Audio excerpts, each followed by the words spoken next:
Michael Klam. This is Conversations with Poets. We're at the Public Library in Point Loma, and you are an OB native, Deborah Ramos. You were born here, Yep. and we're connected because I lived in OB and surfed all around for a very long time. So I'm glad to have you here as a poet, as a host of one of the longest readings, the longest lasting readings in San Diego, the Poetry Bench. Yep. That's now become Poetry at the Grove. Yes. Right?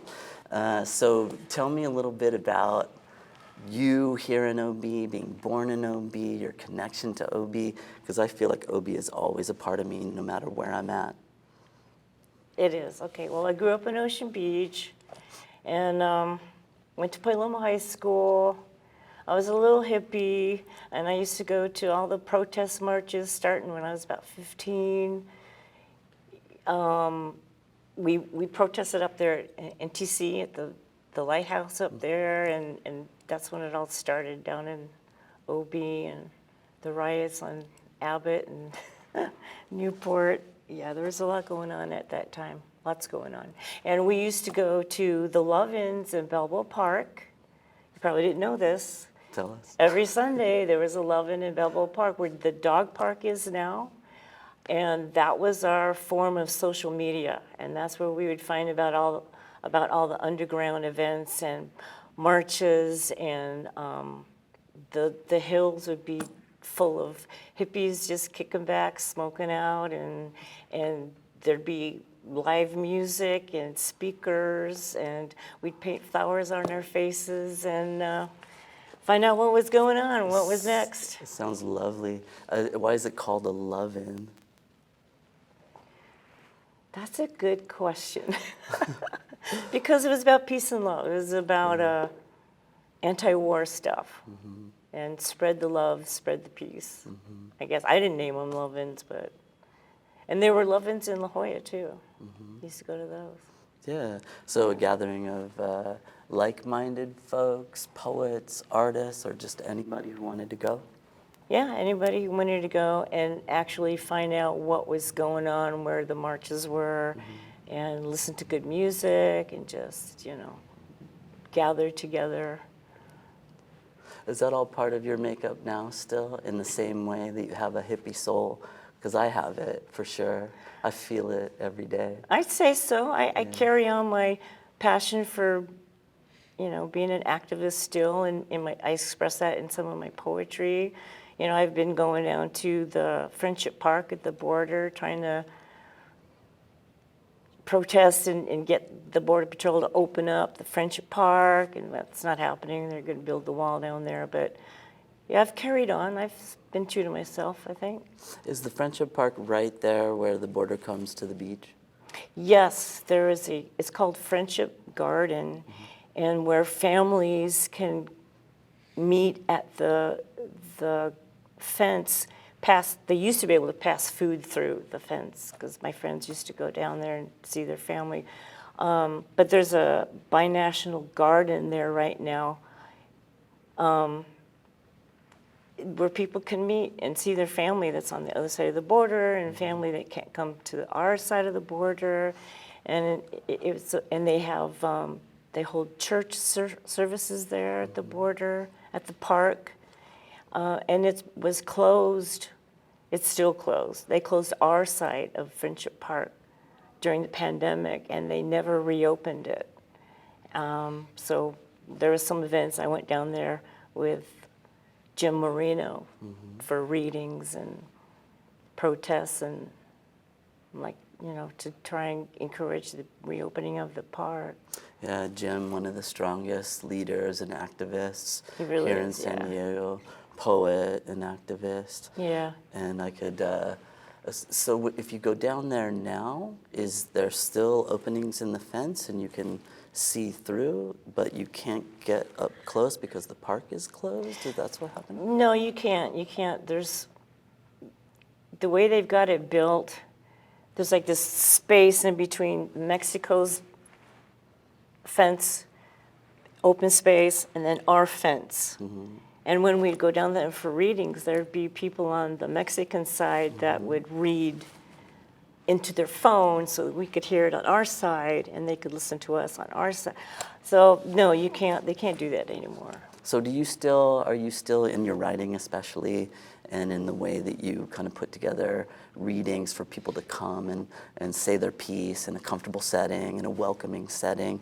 Are you still very much a protester, a hippie? Yeah, I'd say so. Yeah. I did write a poem about by the Friendship Park. We read that down there at the border, and it's published in Jim's book, but yeah, I would say so, yes. Yeah. I'm still true to myself. And so when you bring people together, like at the Poetry Bench, it's been there since 2006, right? And then now at the Grove, are you about getting people together so that they can say how they feel about the world as they see it? There's no particular theme, right? No. Everybody can go read what's on their mind, share what's on their mind, and you do just kind of a popcorn style, or no, just round robin style, right? At Poets at the Grove, all poets are featured. Yeah. There's no headliner. We sit in a circle on the grass under the tree. It's very organic. And we each take a turn reading a poem. You speak your truth.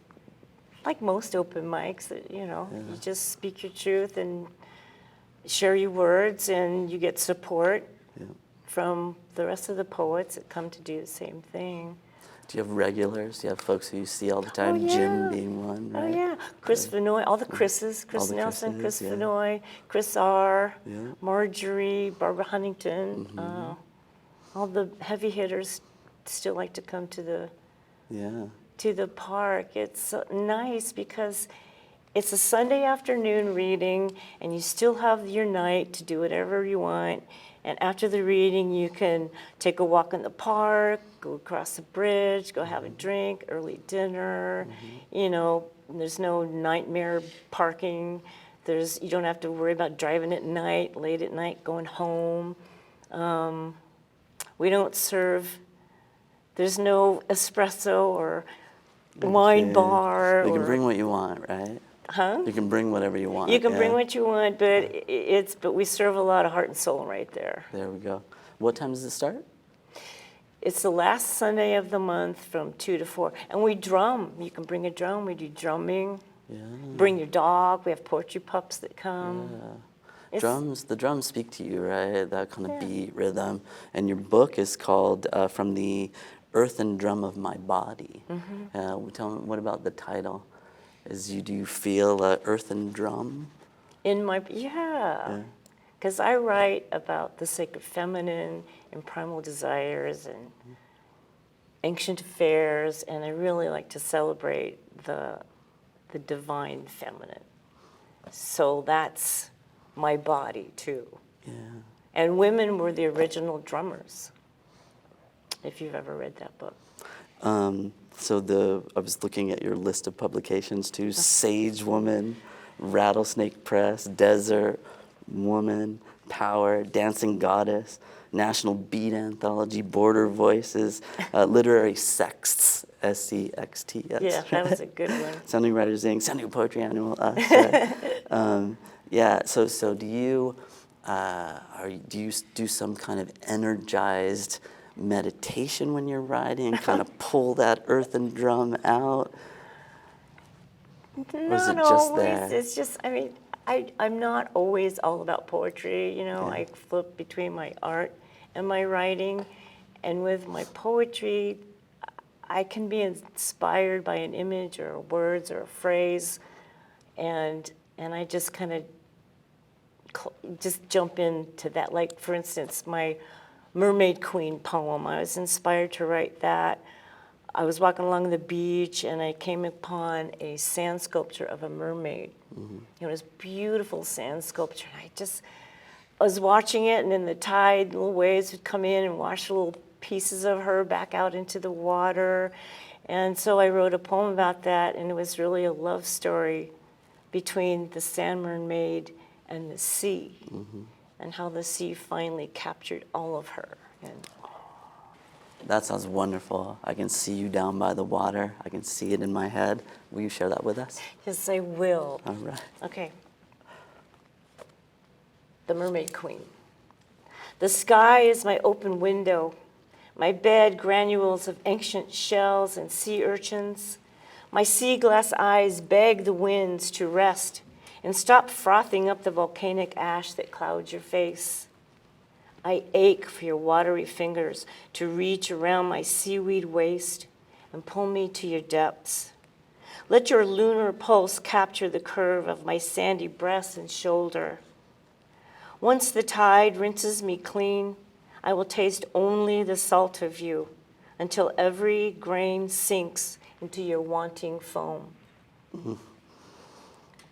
Lovely. Lovely. It's a love Is that her in the book there? Yeah, The that's image actually the before sand. you? The That's sand her. And sculpture. when you wrote the poem, you looked at this, you felt it, and it all came out at once. Yeah, well, I played around with it, and yeah. It's a love story. It's a love story. Love is a big part of your writing. Walking the world and relationships and being part of the world, but also romance as well. Yeah. When you, back in the day in OB, you used to do calligraphy, right? And then you would sell calligraphy at the farmer's market, is that The right? OB Street Fair. The OB Street Back then Fair. it was a 2-day event. Yeah. Yeah. And here's one of your original calligraphy poems. Can I Calligraphed. just chunks? Can I read it? All right. This is by J.S. Perlman and the calligraphy by Deborah Ramos. If love is not the dying moan of a distant violin, it's the triumphant twang of a bed spring. That's a good one. Yeah, it's a good one. And There's imagery and sound and all kinds of stuff packed in those 2 lines. And so did you start with calligraphy? Was that the beginning of your experience? I was a calligraphy first.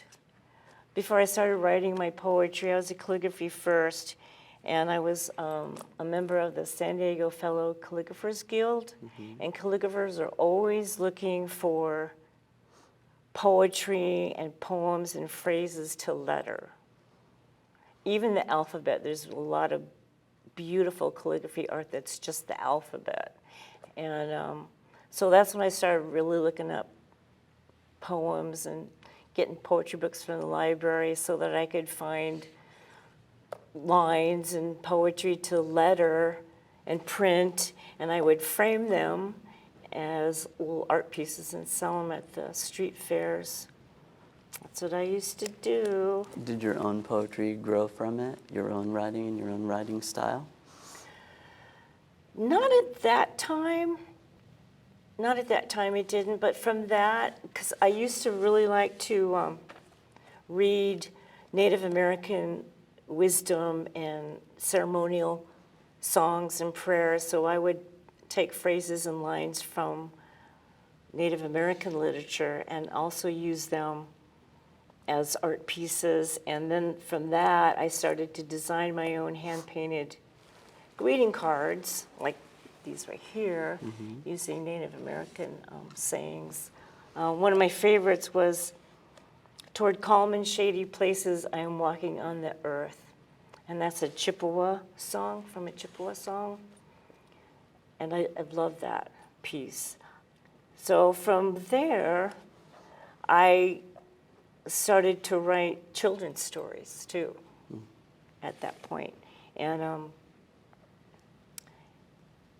I was submitting my manuscripts for years until a publisher finally picked up one of my titles called An Armory of Aardvark's Azila Zebras, which I illustrated too.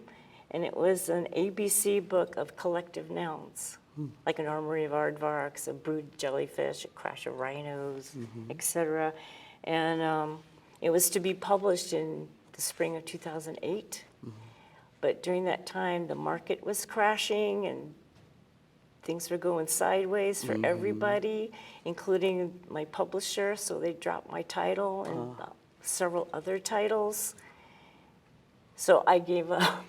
That was it for me. I gave up my children's writing, and that's when I started turning towards my poetry. Poetry. Yeah. Yeah, and the bench. Oh, and Did you started going to the bench around the same time, right? Around 2006 well, what I or so? started to do was I took a writing class and that's when I found out about San Diego Writers Inc. And I went to a San Diego Writers Inc. meeting when they were downtown on F Street, and that's where I found out about the annual event they would hold called Poetry and Prose at the Park. And they would hold that event every year at the Poetry Bench. So that's when I found the Poetry Bench. Yeah, I think for writers, oftentimes one opportunity or one project, no matter where it goes or what happens, it leads you right into the next. And so you went to poetry after the writing the children's book and then having that experience with the publisher. San Diego Writers Inc. at the time was all the way downtown, right? Like on F Street. Yes. Yeah, and now they moved over to Liberty Station, but that's an organization. That's a great place to find yourself when you're in a moment of, okay, I'm transitioning here, I'm starting a new project, or I'm moving on to something else in my craft, right? The bench itself, when you were going there in the beginning, were there folks there who had already kind of established themselves as writers? Was this a group of budding writers? Like, what was the bench like in the beginning? Well, I wasn't at the bench in the beginning, but that was my beginning. Right. But that's where I saw Chris Vanoy perform for the first time. It was at that Poetry and Prose at the Park event. You know how he enters the space just performing? I was blown away by him, And that's when I found out they met every month at the Poetry Bench, so that's when I started to go. That was my first reading, I guess, and then I found out about Rebecca's Coffee House. I started going there. So those are my two go-to readings. Yeah. And I take my granddaughter with me over there, but yeah. And the Poetry Bench, do you want to hear about how that went and how that was built? Okay, the Poetry Bench was built in 2006 by a group of about 20 women, 40s and 50s, in their 40s and 50s. And it was designed and directed by Candace Vanderhoff. And they built the bench. It's like a serpent shaped like this, and it's got a tail, and then benches to sit on. And in the very center of the bench, they had built into the structure a poetry drop-off box, and with a little slot, and over the years, people would drop their words and their poetry in there, and Candace collected that poetry for years with the intention of publishing a book of what she collected. So the bench, it was made from, they used sandbags and bales of hay and cob, which is a mixture of sand, horse manure, clay, and straw. Yeah. And they'd mush it with their feet on a big plastic tarp on the ground, and that's how they built the bench. And it was only supposed to be in the park for a year. It was like recyclable art. It would go back into the ground. Right. But it's still, well, it's not still Adobe, there. almost Adobe-like, right? Well, yeah, it's like Adobe, yeah. And we would do bench repairs throughout the years because, you know, it gets chipped away at. And, but the pandemic was not kind to the bench. And eventually it was vandalized beyond repair. In fact, the poetry drop-off box was ripped out of the middle of the structure, so it was just a crumbling mess, and that's when I moved over. I put a little scroll in there years ago. Did you little really? poem. I pushed it in there, yeah. Rolled it up and stuck it through I the bet slot. she has it. She probably does. She probably I has think that. maybe somebody looked inside there and saw something and then pulled it all apart. That time in your life, though, must have spoken to you because you gave back becoming the host of the bench, right? Yes. And then the bench turned into the Grove, is that right? Yes. Well, when I was reading at the bench, it was hosted by Tara. And then over the years, she just couldn't do it any longer, so she passed the torch to me because I wanted to continue the tradition of the poetry bench. And so I did that. I think that was I started doing that in 2017, 2018. And, but then after the pandemic happened, I moved location because the bench couldn't be repaired at that point. It was kind of a mess. So now we're at the Grove, which is just across the street from the poetry bench. It's very comfortable. It's pretty in there. You're on the grass, between the trees, right? And easy parking, which is a good easy thing. parking, no parking nightmares, in really. the loop there, and poets, multi-generational poets from all different parts of our city and different genres and styles. You get someone coming right off the brain, like doing slam, and then you get page poets. You get Chris Nelson's epic voice, and Jim Moreno, speaking his piece, speaking truth to power, right? Yeah, so the Poetry of the Grove is a great reading if you want to hear and see everything that is poetry in San Diego. It's real comfortable over there. Did you have any mentor writers or writers who inspired you and got the juices flowing for you? Well, there are poets that I really, really like, and Maggie Estep is one of them. I'm an emotional idiot, so get away from me. I mean, come here. Wait, no. She was a poet, a slam poet, and a regular at the New Eurekan Poets Cafe in Manhattan. But she passed in 2014 at the age of 50, and that was sad to lose such a great voice. But I love her writing because it's just right in your face, and she's bold, feminist poetry, not afraid to say what she wants to say, gritty, honest words. And she makes everybody feel like a sex goddess. Ooh, I want to feel that. Let's go. So her poem, one of my favorites of hers, is called Sex Goddess. Want me to read it? Yes. Okay. I am the sex goddess of the Western Hemisphere, so don't mess with me.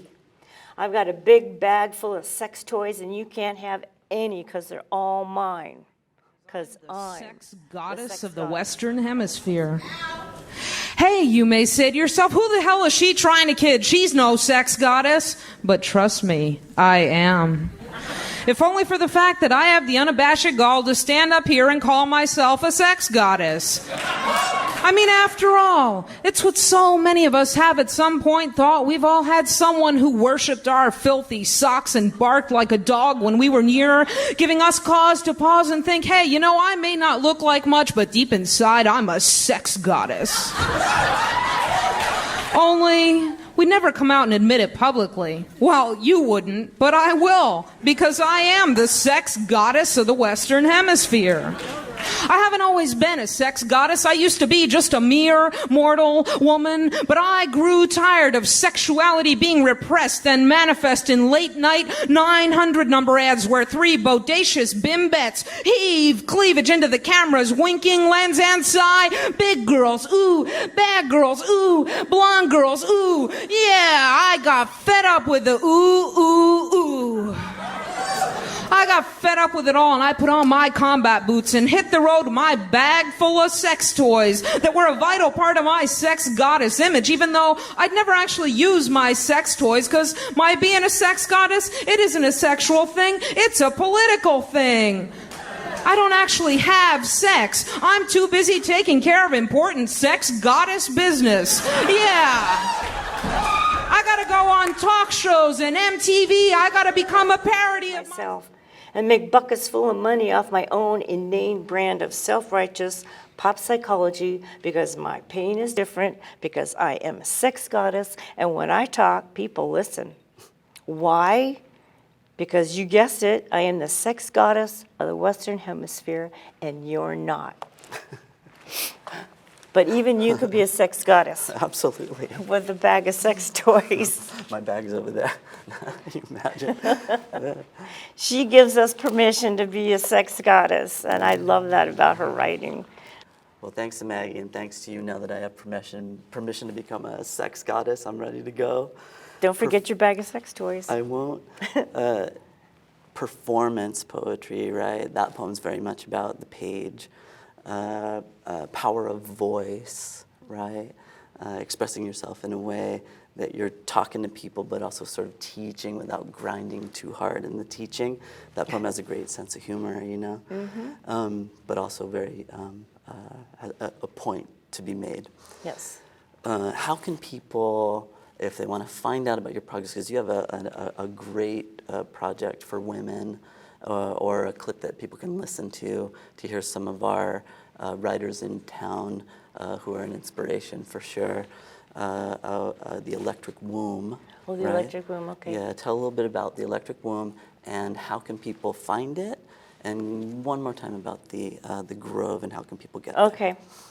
I was invited to co-host a radio show on KNSJ, a social justice radio station, and I invited 3 women to interview, and I called my segment The Electric Womb.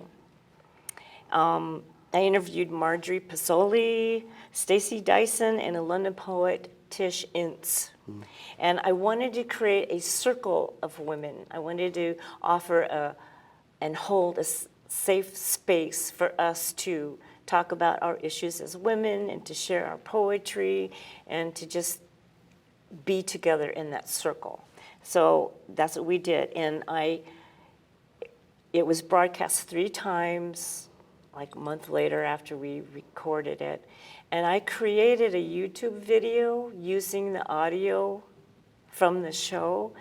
And on my YouTube video, I inserted my art and the art of some of the women. So so you can find it on YouTube. It's called The Electric Womb. So if you want to listen to it and then see and view the art and see pictures of the women, because I wanted to make it accessible to everybody instead of just, because once it's broadcast on the show, there's no archive where you can find it. Yeah, KNSJ, right? KNSJ. Right, but go to YouTube and search for Electric Womb. Yeah, Electric and Womb. find it there. It'll be there. And how about the Grove? This is an ongoing series. One more time, when is it, and how do people get there? The Poets at the Grove is on the last Sunday of every month from 2 to 4, and it's accessible to all poets, all shapes and sizes. And we just sit under the tree and we share our poetry and share our words and have a little afternoon together like that. That's what we do. In Balboa Park. In Balboa Park, right. On the southwest. Yeah, it's the near, northwest corner. Yeah, it's near the corner of 6th and Quince. It's just north of the Laurel Street Bridge and the lawn bowling area. Just past the big eucalyptus trees, right? And it's actually in the area called the Cypress Grove Picnic Area. Gotcha. Okay. And you have a website where people can go and find that. Is it Facebook? Is that right? Yeah, I have a group page on Facebook called Poets at the Grove, and I post announcements, and it'll be there. Well, I want to thank you, Deborah. Yeah. Deborah Ramos, poet, artist, and organizer, who gives spaces for people to go and read and feel welcome, right? And I think maybe the best part of it is that all styles, you can just come, sit down, and enjoy it. Yeah. You don't have a feature, and I think part of that is you want everybody to know that they are the feature at the readings. Featured. Everybody's That's right. voice is important. So once again, thank you, and great to sit here with you right next to OB over here at the Point Loma branch, where you grew up, where you were born, right? Yep. Here in OB, Yeah. and I've spent many, many years here, so it seems like the perfect place for the two of us. What are you going to do after you headed down to the beach? Yeah, I'm going to drink. Me too. I'm going to Lucy's. All right. All right. Well, thanks again, Deborah, and Sure. really appreciate you coming here. Thank you.